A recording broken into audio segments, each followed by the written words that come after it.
Hey friends, before we get rolling, a couple things. Please subscribe to the YouTube channel. Follow the show on all the audio platforms. Share the show with all of your people. And if you consider yourself to be part of our tribe, click on the contribute link on my social. That's at Real Jim Moats and help us advance this mission. My first book is available on Amazon. It's called I Asked God to Kill Me. I think you'll love it. You're going to get some value from it, so please buy one. I will be doing a meet and greet and a book signing at the Fall Junk Stock event that is coming up here in Omaha. So on a couple Fridays from now, on October 4th, I'll be out in the stable building on the grounds at Junk Stock from 9 a.m. to 2 p.m. So please stop by and say hi if you're out there.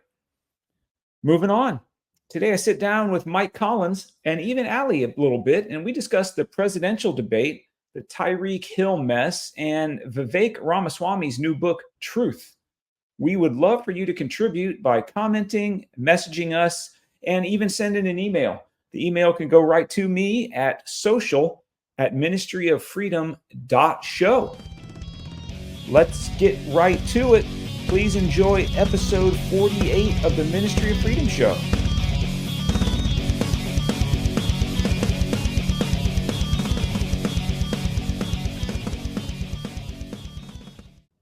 I just hit the actual record button. So while we're all in here hanging out, maybe we'll say something that's worthy of the broadcast. What do you think? You want to rerun the whole Jay Giles deal or no? Oh my gosh. I'd like to touch on it. It's obviously controversial. It's causing problems in my home. Let the people decide. So I'm trying to tell Allie she was wrong before. It doesn't go very well, does it? It doesn't go well because she's stubborn. And so there's a road here locally, for those that aren't from the Omaha Metro, that is spelled Giles. I'm spelling that right, Mike? Yes. Giles and Road. You believe this to be called Giles. Giles. G-I. Yeah. Long I. Allie believes it's called Giles. Yeah, Giles. And I tend to side with Allie on this because I've always heard it called Giles. And she is from that area. It is her hood. And then I want to bring up the Jay Giles band. Nobody knows who that is. Everyone knows who that is. My angel is a centerfold. Yes. No. And it's the Jay Giles band. It is the Jay Giles band. It's just pronounced differently. It's like tomatoes. Okay. Who says tomato, by the way? Yeah. Sure, people, that's where the saying comes from. Tomato. So you're making my blood run cold. That's right. That's another line. Good job. Let's catch up a little bit. I haven't seen you in a while. Yep. And you're going down to New Orleans right after this hurricane. Yep. Jelly roll. Yep. Go ahead. Jelly roll. Front row jelly roll on Saturday. Jelly roll. Yep.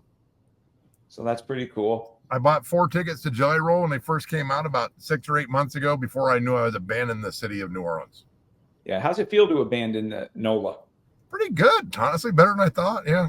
Yeah. I like Omaha. I woke up one morning here, though, last week, and it was 48 degrees. Yeah. And I almost left. It was really close. It was touch and go there for a minute. I looked at the 10-day forecast. It said it would be 90 again soon, which it is now. So yeah, I'm glad I made it.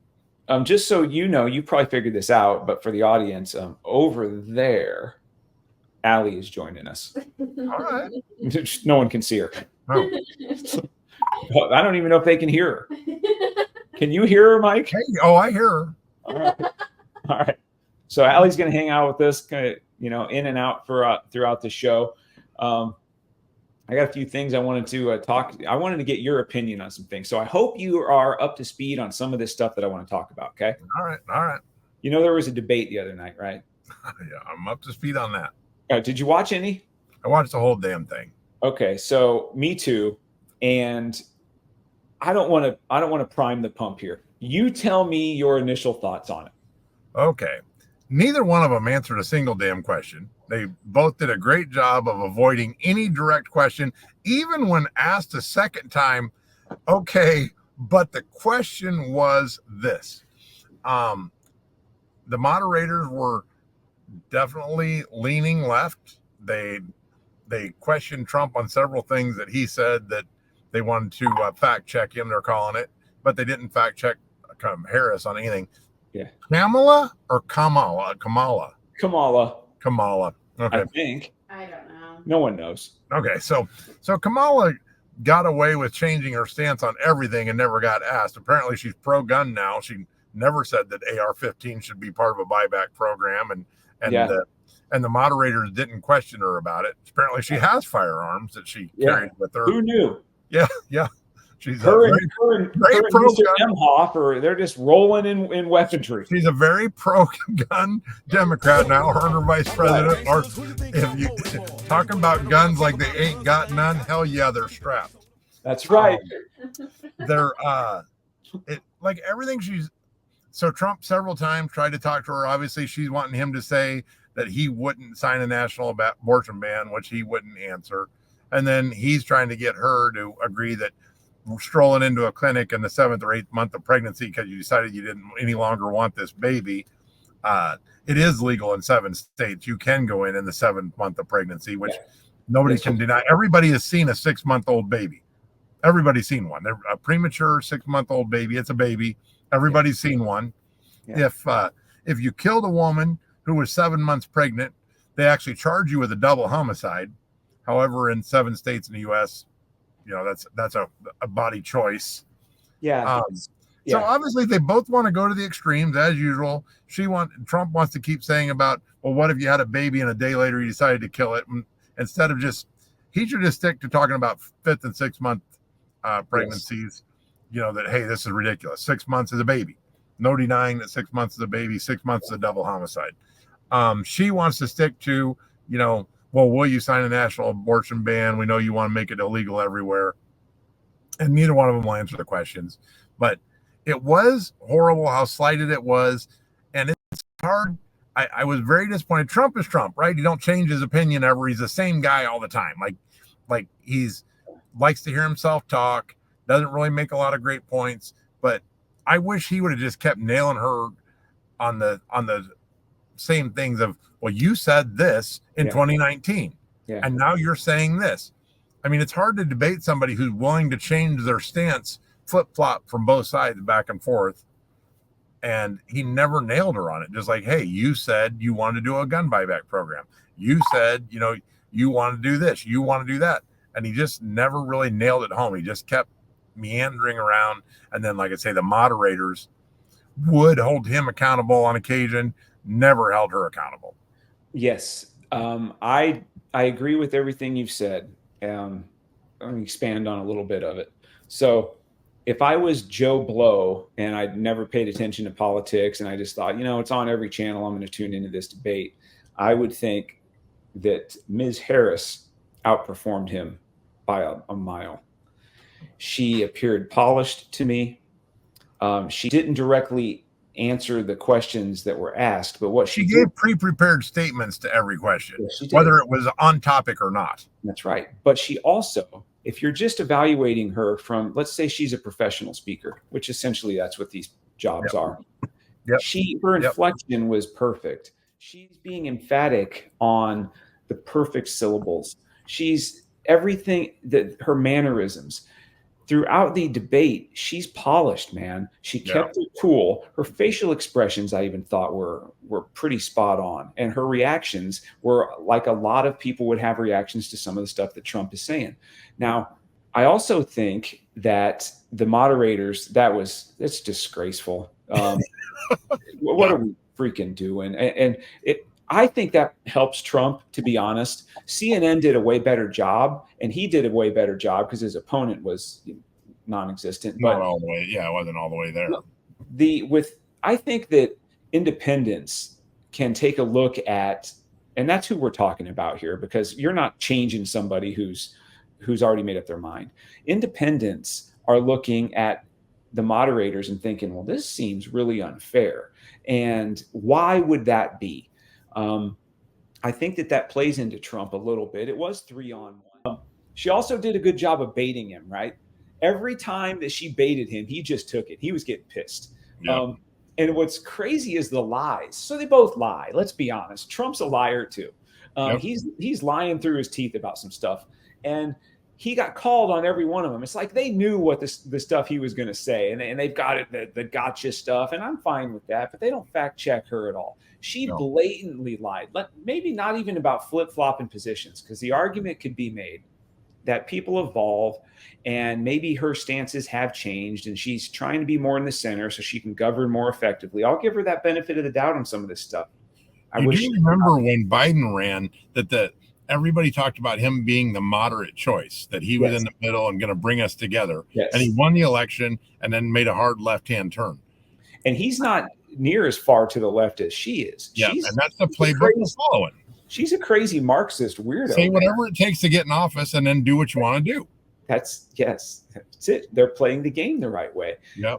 When she was talking about Donald Trump's Project 2025, and then she's talking about that nonsense in Charlottesville, and it was just blatant lies. This stuff's been debunked. Yep.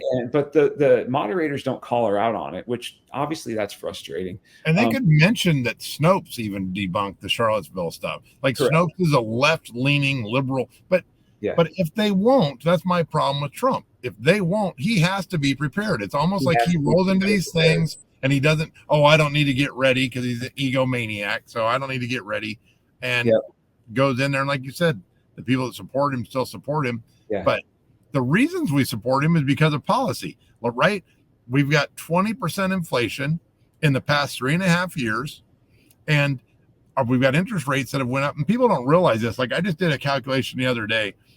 If you got a 30-year loan on $250,000 house at 2.5% interest, your payment's right around $1,000. Yeah. If you get the same loan at 7.5% interest, it goes up to $1,750. Yeah. So, and that's without taxes and interest. Is just loan money only. Yeah. That the change in interest changes your house payment. It not quite doubles, but it's 75% higher for sure on the payment.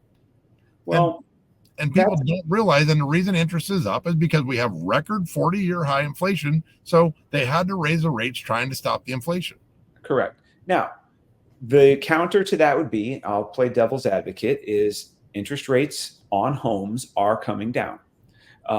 They are at 6.25 for a 30-year mortgage as of yesterday morning. That's lower than I pay. And so they are going the right way. What I would have brought up from an economic perspective is I would have her explain to the American people what the ramifications are of paying tax on unrealized capital gains. So if I have a business, let's use a home, for instance. Well, let's use a home because more people can relate to it.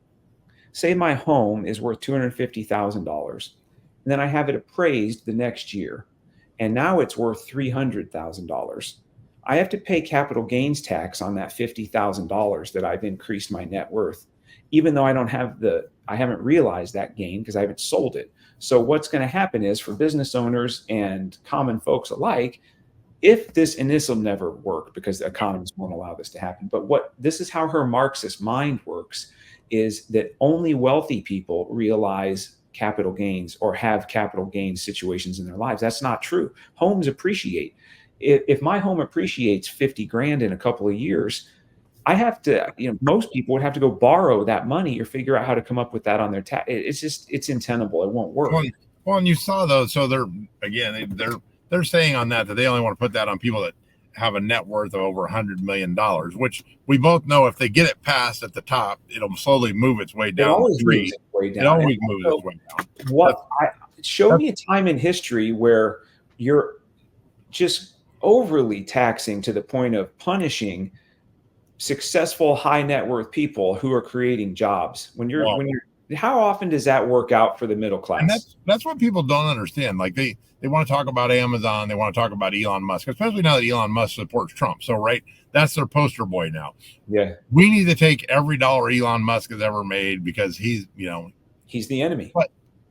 But they want to take if stock, and in his case, it's all stock, right? It's all in stock. Yeah. So all of a sudden, December 31st of this year, there's a good year-end run and Tesla stock goes up $50. Well, guess what? Elon's going to owe hundreds of millions of dollars in stock in taxes. Yeah. But if next year we have a bad year, the stock market decreases, then he don't get a refund. They're not sending him a check, are they? They're not sending him a check. Yeah. And what my question would be to that just out of curiosity, let's say that 2024 it goes up $50, he owes a bunch of money. 2025 it goes down $50, he gets nothing. In 26, if it goes back up $50, does he owe on that same 50 for a second time? So the answer, I'm sure they'd tell you, is yes. Yeah. So that would never happen, but at least he could have attacked her on it to start a conversation where they're questioning her plan. Yeah. He also didn't stay. He went. I think he got a little flustered and been probably even a little bit nervous, as weird as that sounds for someone that's done this so often. He goes back to his default. So when she's pushing him on whatever it might be, he starts talking again about they're coming over the border from prisons and jails, and they're not the same thing. He always says that. Yeah. And he says, and mental institutions. I'm like, okay, that's not okay. Let's. And then, so this caught me off guard, bro. I got to be honest with you. Migrants are eating pets in Ohio. I went, I'm like, wait a second. I should know about this. Now, let me speak to this, because I instantly thought, okay, boy, he's over the edge now. This guy, they've snapped him. There was a story I'd heard about before that. So I had heard about it before the debate. Yeah. What I did is I went down the rabbit hole, dude. And I am telling you, there is body cam video, several encounters in this town. I have the town's name. Was it Springfield, Ohio? It is Springfield, Ohio. There's body cam images, man, of these interactions and these arrests. And one of the arrests, this person actually has a goose in their hand. Yeah.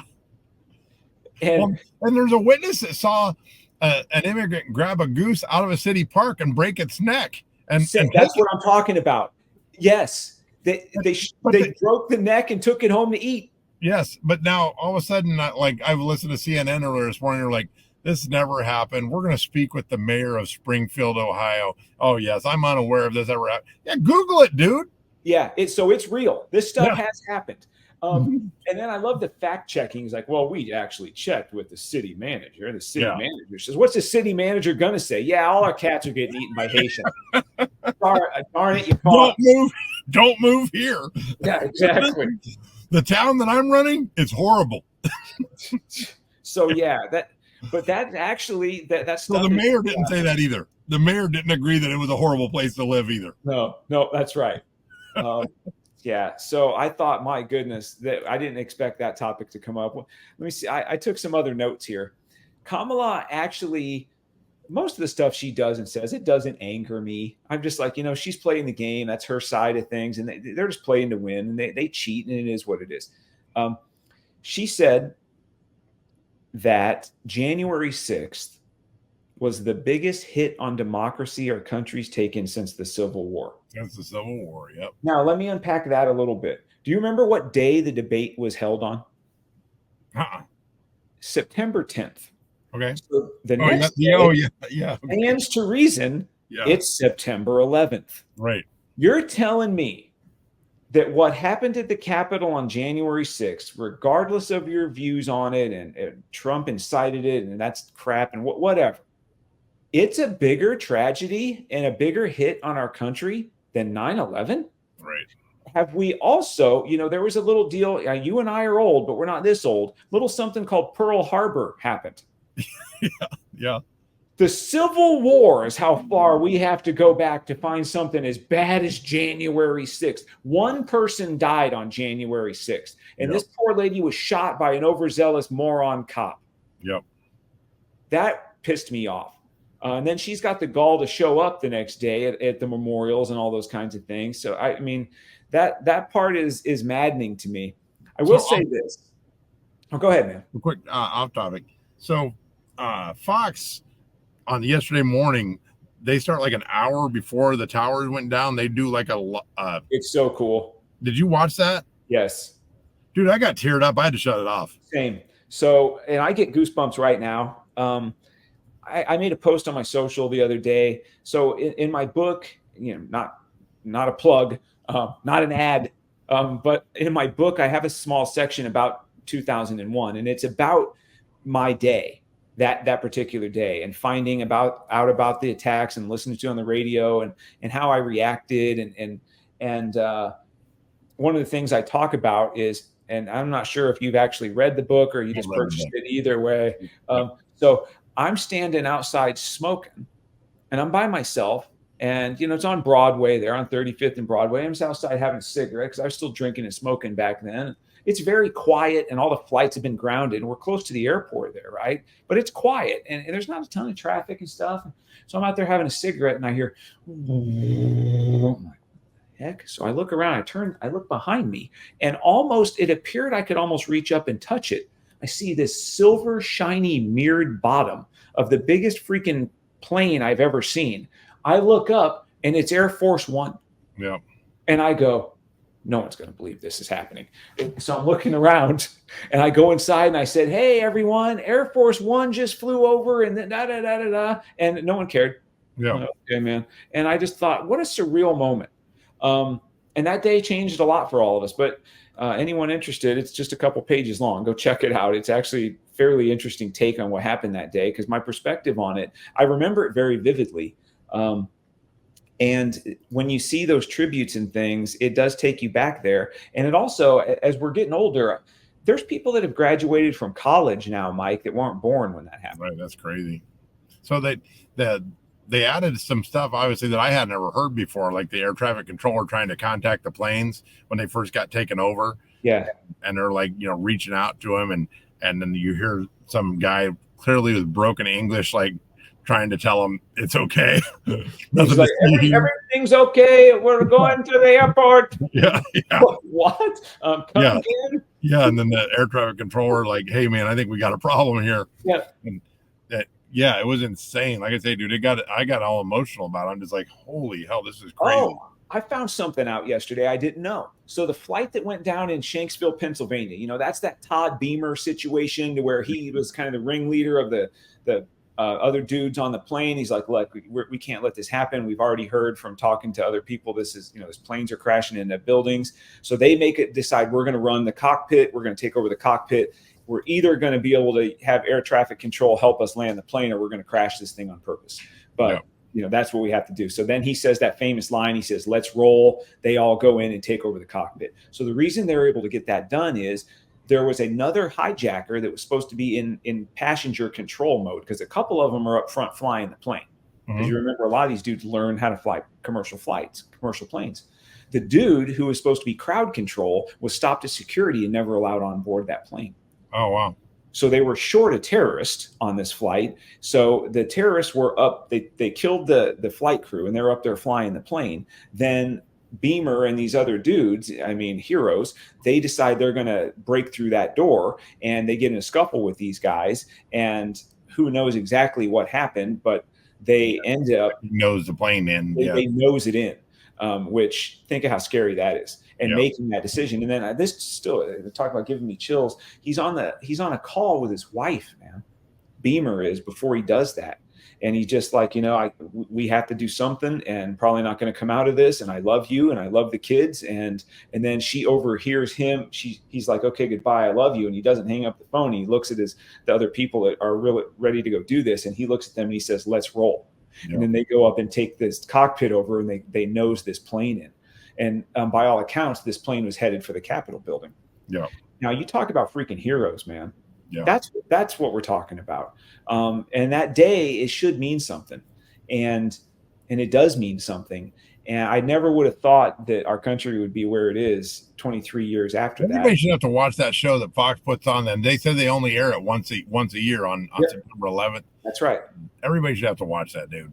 Every American should be forced to watch it and relive it. Yeah, you can go find it on YouTube. You can find yesterday's broadcast of it. And it's certainly worth a watch. It's emotional, and I think everybody should see that as well. Yep. You're 100% right. Let's get back to the debate real quick. So I wanted to get your thoughts on this. They knew this was a gotcha moment, because they said to Trump, basically, well, you concede that you lost the 2020 election. Yep. And he didn't. Yeah. And I'm like, I was surprised by that a little bit, but you know what? I'm glad, man. And I want to get your thoughts. Was there tampering in the election?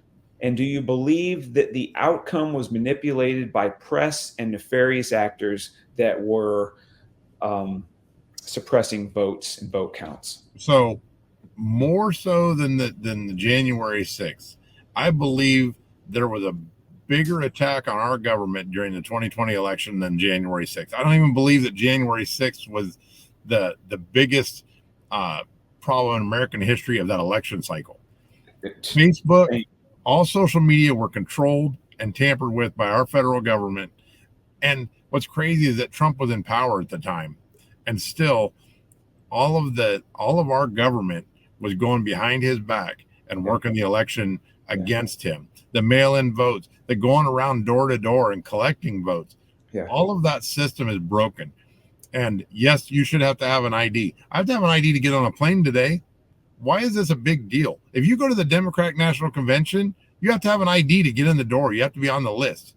I don't understand why having an ID to vote, and basically saying to their voters that we know you're too stupid and unable to get an ID, so we won't require it. Yeah, so it's racist to require IDs because apparently black people can't get them. Right. I got to tell you, I travel a lot, as do you. You know who I see on planes a lot? Black people. Black people. Yeah. You know where I see a really lot? In New Orleans. New Orleans. Yes. Yes. I'm the minority on the plane coming from New Orleans. Yes, and I'm being facetious here, but that's just such a ridiculous statement. So a couple things on that. So I agree with you, and I think there's problems with the election, and that's why I'm to the point of past pessimism at this point. I'm cynical and I'm pessimistic. I don't know if we even have a shot, regardless of votes this November. I'm going to vote. I'm going to keep the Hunter Biden story. The fact that the New York Times news story was suppressed on social media because it said something that the Democrats didn't agree with, which turned out to be true. Yeah. But it was suppressed because they don't want anything to. Did you see this stuff with the Alexa where Alexa? I did. Yes. And they were like, oh, that was a glitch that just happened to say how great Kamala was and how horrible Trump was. No comment. But don't you think that people that are, if whoever's left in the middle, don't you think people are onto this?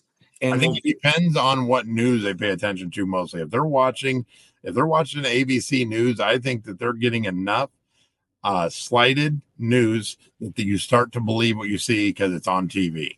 So I'm going to say something very controversial here, and I'd like your opinion.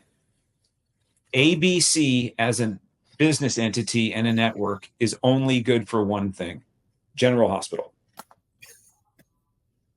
Yeah, I can't agree with that. I don't really like General. Now, I'm sure this didn't get picked up by the microphones, but I just heard from the other room, Allie say, oh. Does she like General Hospital? No, dude. Yeah. Oh, yeah, me neither. I'm against it. I don't talk to a lot of people about my General Hospital stuff. So let's not get into that any further. I got something, though. I think Roseanne, the original Roseanne series, used to be on ABC. Yeah, absolutely did. And I think that was really their heyday and the last time I really tuned in. Yeah, same.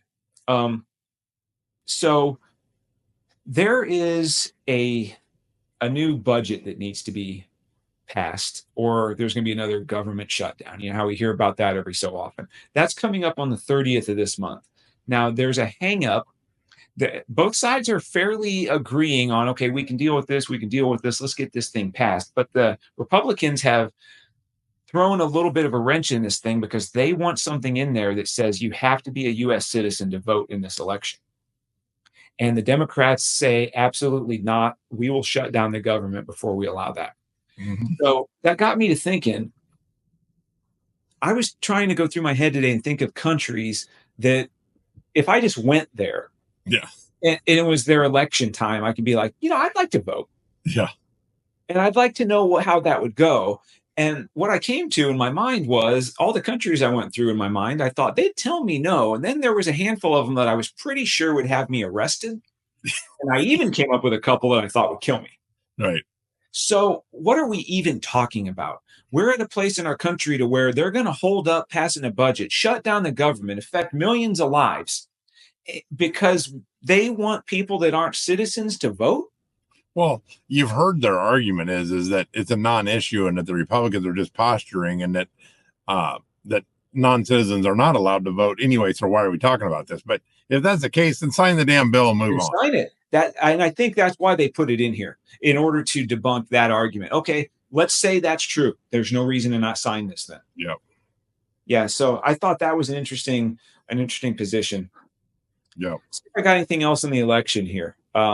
So I think they're going to steal this thing in any way they can. I will say this though, the more confident the Democrats can be as we approach November 5th, the less likely I think that they're going to unleash some sort of black swan event that's going to kill a lot of people and impact our country. Yeah, if you're only talking about, the last time the election, 3 states were decided by 50,000 votes. I mean, that isn't a whole lot that you got to steal. I mean, it doesn't have to really be that. Really not. Yeah, it's not that hard. And I think legitimately it's very close right now. Yeah. But the press is playing way too big of a role in this. The press decides when they're calling this, and hey, we're going to call this state. Oh, you know what? Let's just call the election. All of a sudden, I feel like Fox has secretly maybe been compromised and starting to crawl down the path too, dude.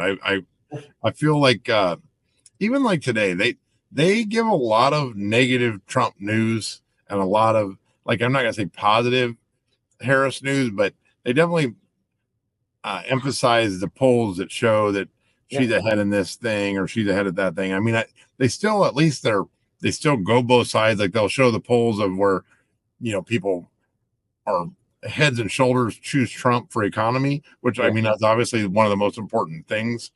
They do show that, but it does seem to me like they're being less and less supportive of Trump for some reason. I agree. And I also think that it's important for us to understand that network and all the networks, their goal isn't to inform or to tell truths. Their goal is clicks and viewership and ad revenue. Make money. Yeah. That's what this whole thing is about. And we're going to talk about this later in the show, about the press believes that they've become the fourth branch of government.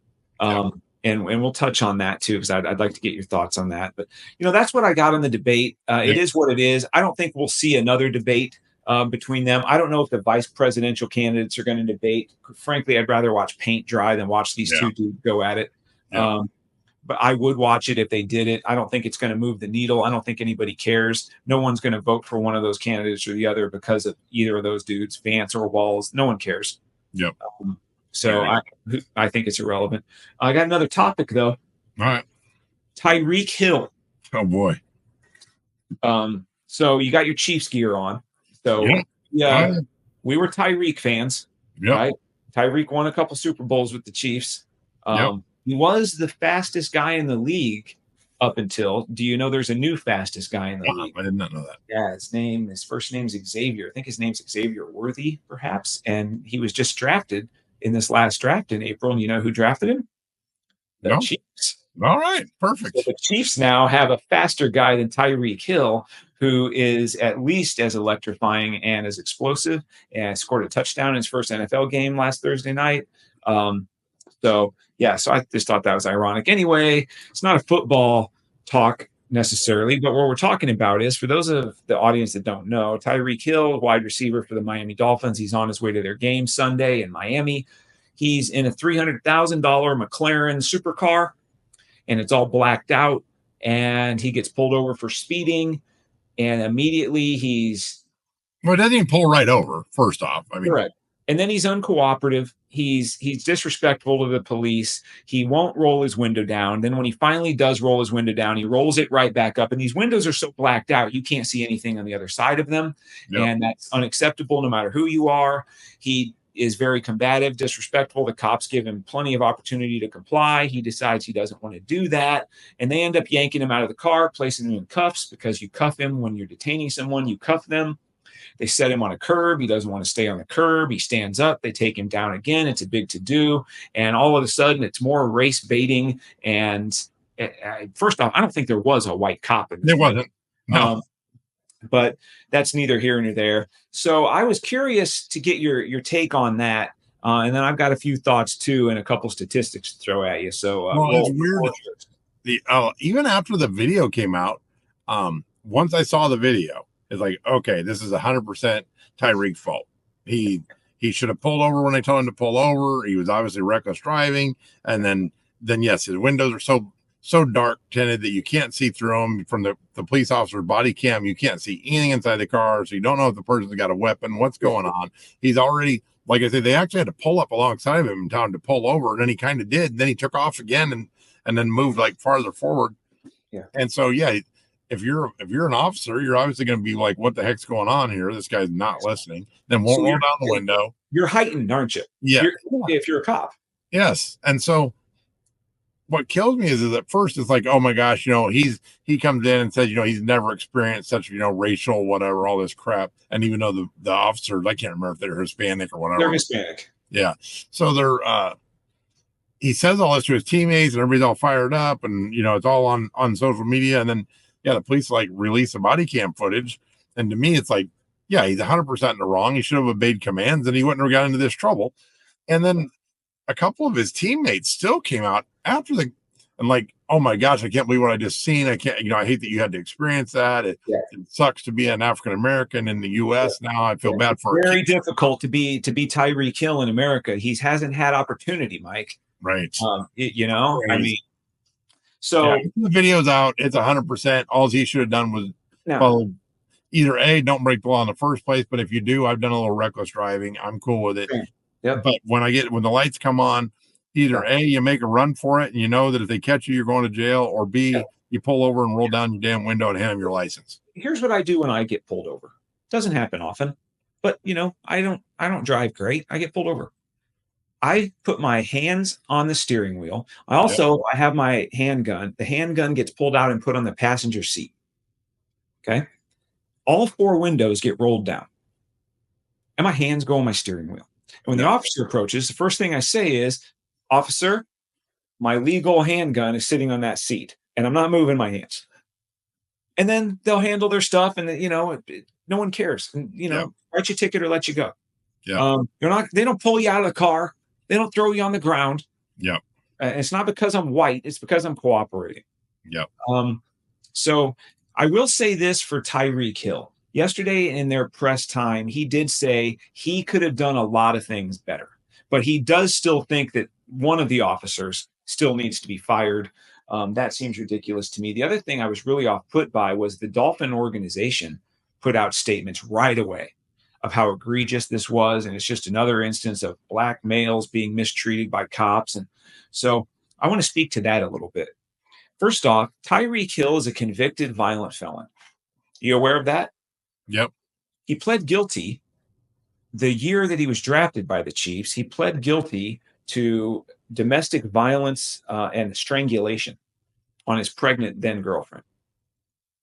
And so he's convicted of that because he pled guilty and didn't do jail time for it. And that's neither here nor there. I'm not judging that. That's the legal system and it is what it is. So I don't know if the officers would have had that information or if it's even relevant. Let's assume they don't. But I will say this, everything that you've pointed out. First off, he's in a $300,000 car. Cops are already going to hate him. Let's be honest. They're making $90,000 a year. And here he is speeding around town like he owns a place in this super car. More power to him. It's a great car. He earned the money. Not fighting for that. But he's also a very put together, once they get to looking at him, he's very muscular. It could be an intimidating black male. So I got a couple statistics for you. Hey, Allie, can you hear me? I might get your take on this too. So I did a little research this morning, Michael. Do you know what percentage of the United States population are black males? 6.5 to 7. Okay. So it's 8. Okay. So you're pretty close. Did you know that, Al? All right. So it's 8%. Do you know, according to the latest crime statistics, and they're not super current, but it's, within a year or so. So let's just go with them. What percentage of violent crime is committed by black males in this country? Al, you got to guess? A lot, she said. 50%. It is 50%. That's not racist. 50% of the population commits 50% of the murders. It's violent crime. And violent crime in total, but 50% of murders were committed by the same 8%. And 90% of those murders are committed against other the black. 8%.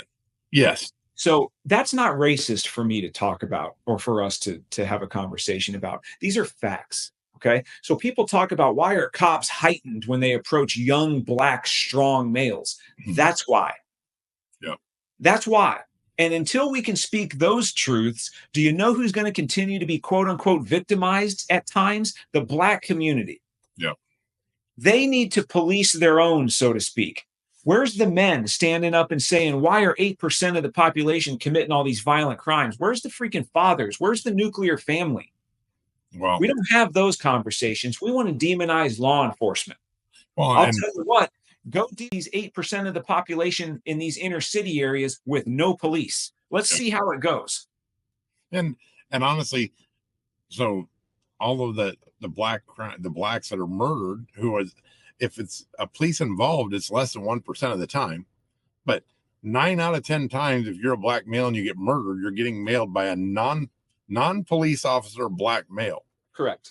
But where are the marches for that? I mean, no, there aren't. They need, and there was a guy that wrote an article years ago, and he's an African American man, so he can say whatever the hell he wants. He's a journalist, Sure. and he said we need to patrol our own black yard, and then the whole article was about, look, we have to do this ourselves. We're killing ourselves and we're killing each other.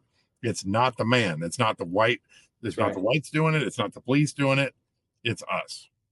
But understand that this race baiting, this division, it furthers, same with the George Floyd riots and all of that stuff. These things, they advance the Marxist agenda. Yeah.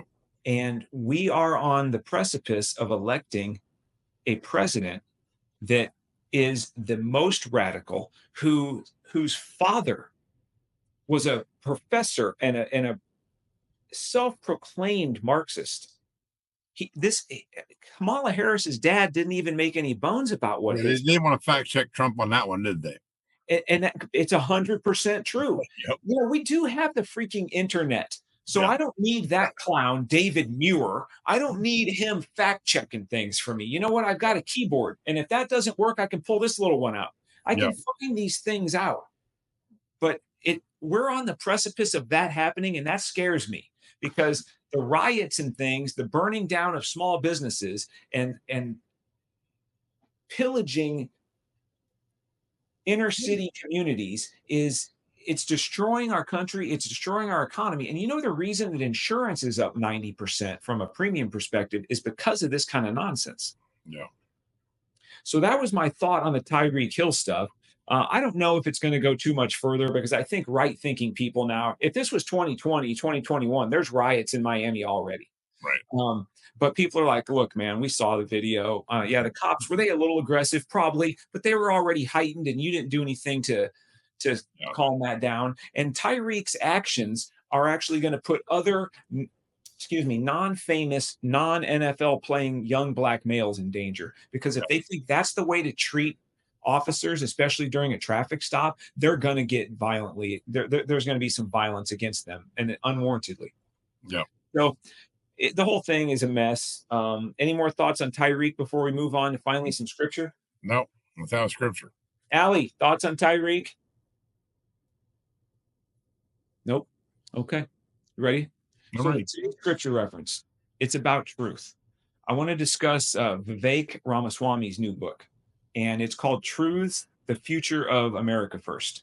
So the America First movement is kind of Trump's thing, and it's certainly Vivek's thing.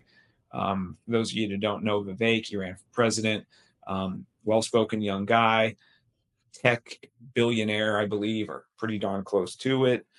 He's on Trump's team now. I think should have been vice president. I wish he was. I wish he was on the ticket. I think he's going to be part of the conversation for decades to come. So the scripture that I wanted to read is from 3 John, verse 4. It's in the Voice translation. It says, "The greatest joy in my life is hearing how my children are walking in the truth." The book Truths. So it's on, I pre-ordered it. It's not out yet. It's coming out at the end of the month. I can't wait to read it. So the whole body of the book is him breaking down his truths. I think there's maybe seven or eight of them. And I wanted to go through them. I have them here. I want to go through them one at a time, and I want to get your thoughts on them. And I think I'll know what your thoughts are, but it's interesting to hear your perspective. So truth number one from Vivek: God is real. What do you think? Is God real? I don't know. First off, you're not going to offend me, right? We're having a conversation. I'm not offended by folks that aren't sure, or yeah, I'm a Christian, so if you're not, you're the enemy. I'm not. I'm a bit on the fence on that one. So I lean definitely more atheist. Okay. So would you say that you're atheist or agnostic? So the difference being atheists are sure there is no God. I'll be agnostic. Well, just be like, I don't know.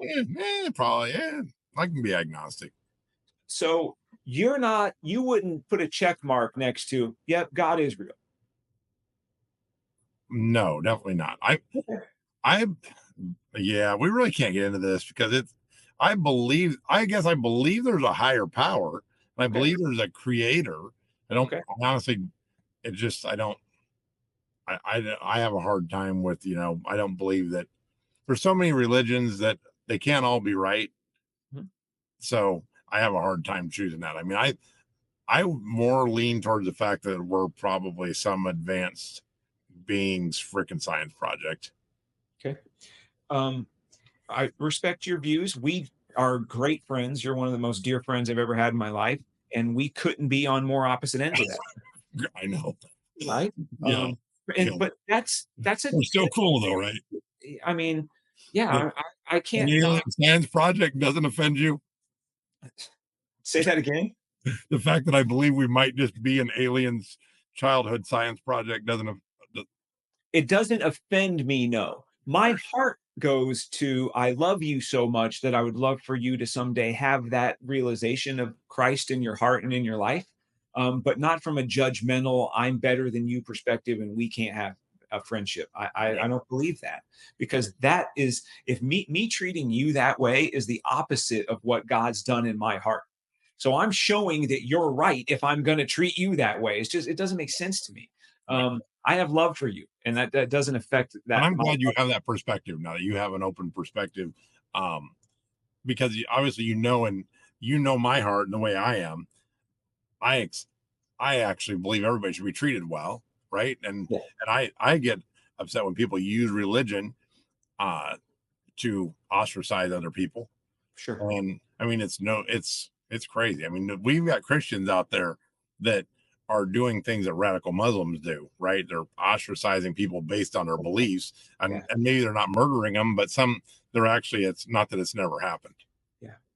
And I think I've shared this with you, and this really, it still upsets me. But so one of my dear friends I was friends with for 25 years, Christian guy, we had Bible study together and all kinds of things. And, we had a lot of problems this last summer because I got divorced, and I was seeing a woman that I wasn't married to. And now I actually she is my person, and we're not yet married. I see that in our future. And we do live together and are raising her daughter.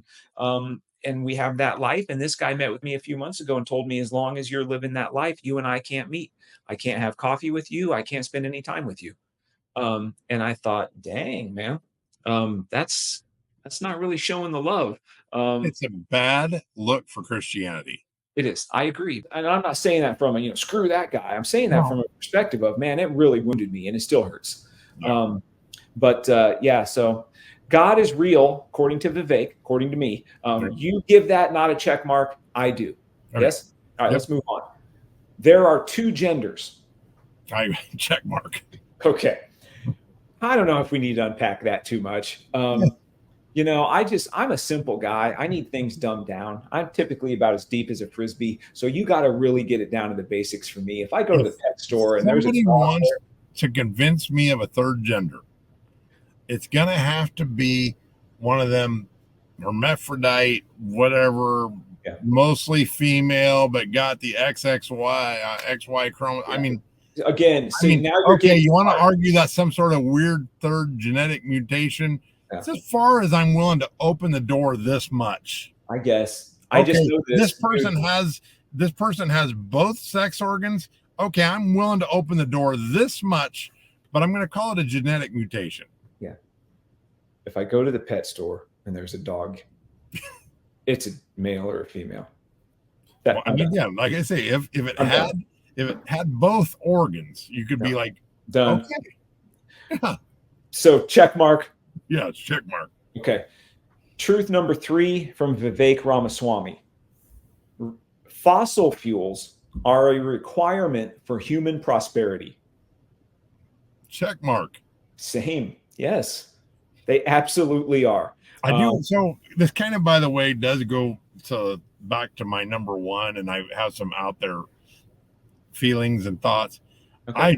I do believe that free energy probably exists, and somebody probably knows about it, and it's kept under wrap because it's free. Really? I find it hard to believe that we're on a planet. I mean, there's so many things happening. We're on a planet with a core that's been burning for 5 billion years that we can't tap into that we're on a planet that spins a 25,000 mile around circle, spins once a day on its axis, and we can't somehow grab a little bit of that energy. Our planet goes around the sun every 365 days. We can't somehow, there's a big ball in the sky that's been burning for billions of years that we can't, that the whole solar system is traveling through the galaxy at some stupid number, like 20,000 miles an hour. We can't harness a little bit of that energy. And I mean, I believe free energy probably is definitely, if we haven't got the technology yet to harness it, that it's coming. But I believe that if you and I put our heads to it, we could probably build some sort of perpetual machine, and we would be killed within weeks of trying to put it on YouTube. Allie, Mike and I are going to build a perpetual energy machine. She's for it. I would like to state to the government that I have not actually building a perpetual energy machine. It was them. I would like to state officially I have already begun. I would like them to come and knock on the door. But yes, in our current situation, oil is a very important thing. It is. It's a requirement for human prosperity, Absolutely. Is the truth. So is that a check mark from you? Yes, absolutely. Same. Check mark. Next one. Reverse racism is racism. It is racism, and it is the predominant form of racism at this point in our lives. I totally agree. We touched on it earlier. So I have a couple of stories that I won't name names, but one, somebody that I know and I'm close to was on a hiring review board, and they'd picked their candidate, and HR reached out to them, and this is a major corporation. Their HR reached out to them and said, make sure you put diversity in your hiring factoring. And they asked HR, well, how much weight? We have a white male candidate that we believe to be superior. There was a female candidate. How much weight do we apply to the fact that this guy is better for the role and she's a female? And they wouldn't answer it. They said, use your judgment. Another friend of mine came up for a job, and he was told it came down to 2 people, and he was told, look, we really want you at the company. You're a better hire. He just happens to be almost 50 and a white male. And we were instructed we had to take the more diverse because we have so many white males in management that we give the role to a female just because we have too many already white male managers. So it's actually told to people. Not only is it racism, but dude, it's coming from high up in these corporations. And so there's other issues that creep in there. So there's some gender things there, but race does go into that affirmative action nonsense. And when you're not hiring the guy because he's white, that's the definition of racism. That's the definition of racism. When Joe Biden announced, I will put a black female on the Supreme Court, and I will ignore, by the way, 2% of lawyers are black females. I will ignore 98% of candidates. Yeah. I will only hire from this 2% of candidates. I'm not after the best candidate of 100% of the available people. Yeah. I'm after the best candidate from this 2%. So check mark. Yes. Okay. We agree reverse racism is racism. Next truth from Vivek Ramaswamy is an open border is not a border. Seems Thoughts? seems simple. I agree. Check mark. Yeah, check mark. Seems simple. Open border, not a border. Yes. So yeah, I'm good there. Let's move on. Check mark. Yeah. Yes. Parents determine the education of their children. Totally agree. I agree. I think it's important. I think that those It's that major influence. I'm not saying that you don't see kids that rise from crap, but it's definitely a major factor. it is. Yeah, couldn't agree more. I'm in a unique situation at this season of life to where I have a little girl that lives with us, and it's a new school. She's in a new school district. It's a new school year, and so one of my daily routines is we have family time that is schoolwork time, and we do it daily. And it's math stuff, and it's on the computer, and then there's spelling words, and so she's in third grade, and so that's part of my life is daily we set aside time that we do family work about that's on her education because it needs to be important to us as a family, and we do it every day. She's going to do well. I'm lying to you. I can tell you Saturday, Sunday, we're probably not hammering it, but weekdays it's part of our routine. And then in the morning during breakfast, a lot of mornings we're sitting and reviewing some things, and she's got a test on this, and we're going to review this stuff.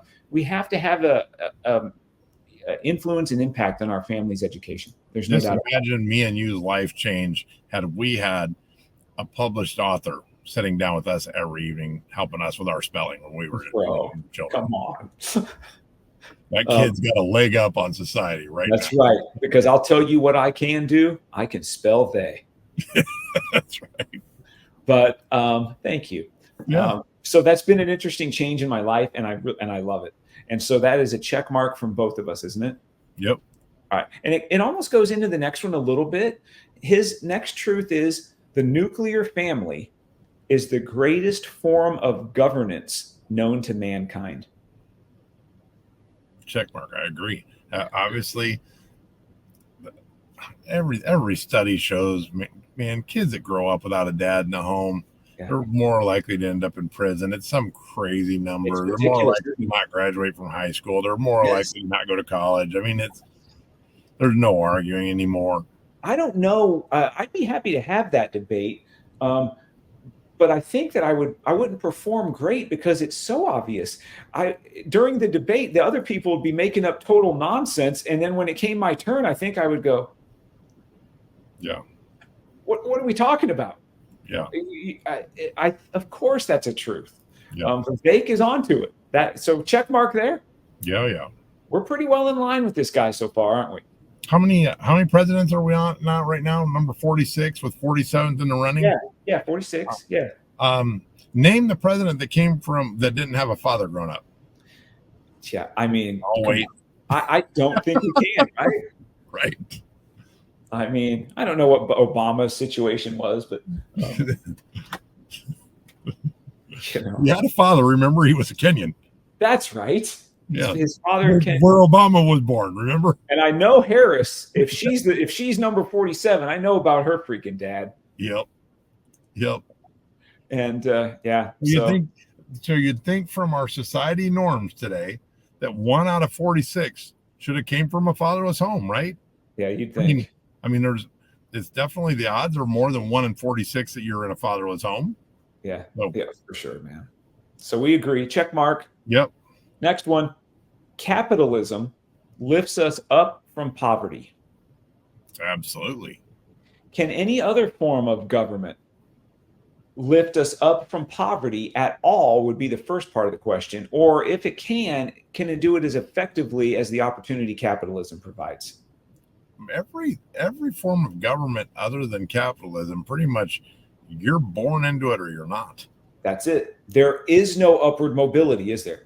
You're pigeonholed at birth. Capitalism is the only form of government, the only economic structure that provides an opportunity for upward mobility. So Vivek is spot on. It's capitalism lifts us up from poverty. Check mark. You agree? Yes. All right. This one's interesting. I love this. There are 3 branches of government in the United States, not 4. So here's what he means. Can you name them, dude? Man, that's been a while. I'll give them to you. Judicial. Judicial is one. Yeah. What was the one that goes for the president? I'm man, this is like 5th grade. Are you smarter than a 5th grader stuff? Gosh, okay, so president, what's the president called? What's his branch? That's what I can't remember. Executive. Executive. There you go. Then the Supreme Court is a branch of government. That's legislative. They interpret the law. And then, that's judicial. So legislative makes the law. Makes the law. Judicial enforces it. Yeah. So those are the 3. Now, Vivek says that we have a problem in our country right now because there's another entity that believes themselves to be the 4th branch of government. That is the press. Yeah. And that's an interesting perspective, isn't it? Because the press does. They're steering everything. Can I make the argument, the assertion that the press elects the president? Absolutely. That's a problem. Would you agree with that? Yes, I would. How much different are we if we continue down this path than, Russia has elections. Yep, they sure do. Yep. I don't know if they take bets on that in Vegas, but I'd like to bet on the next Russian election.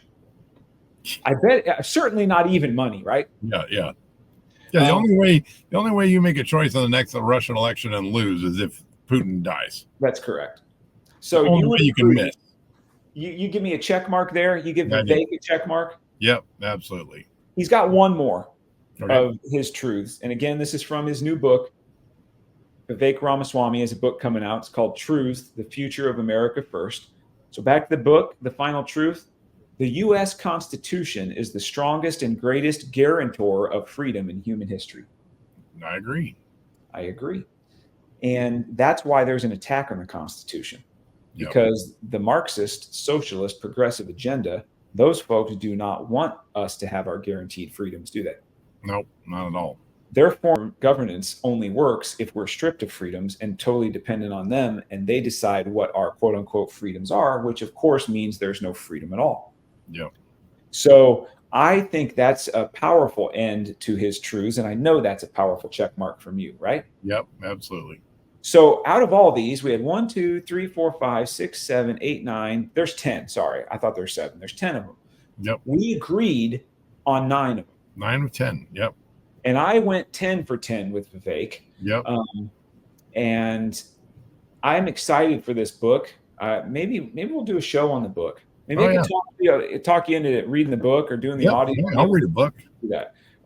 So I'm excited to read that. Before we finish up, so you got anything that's going on that you want to talk about? You want to catch the audience up on anything? No, I'm back in Iowa, baby.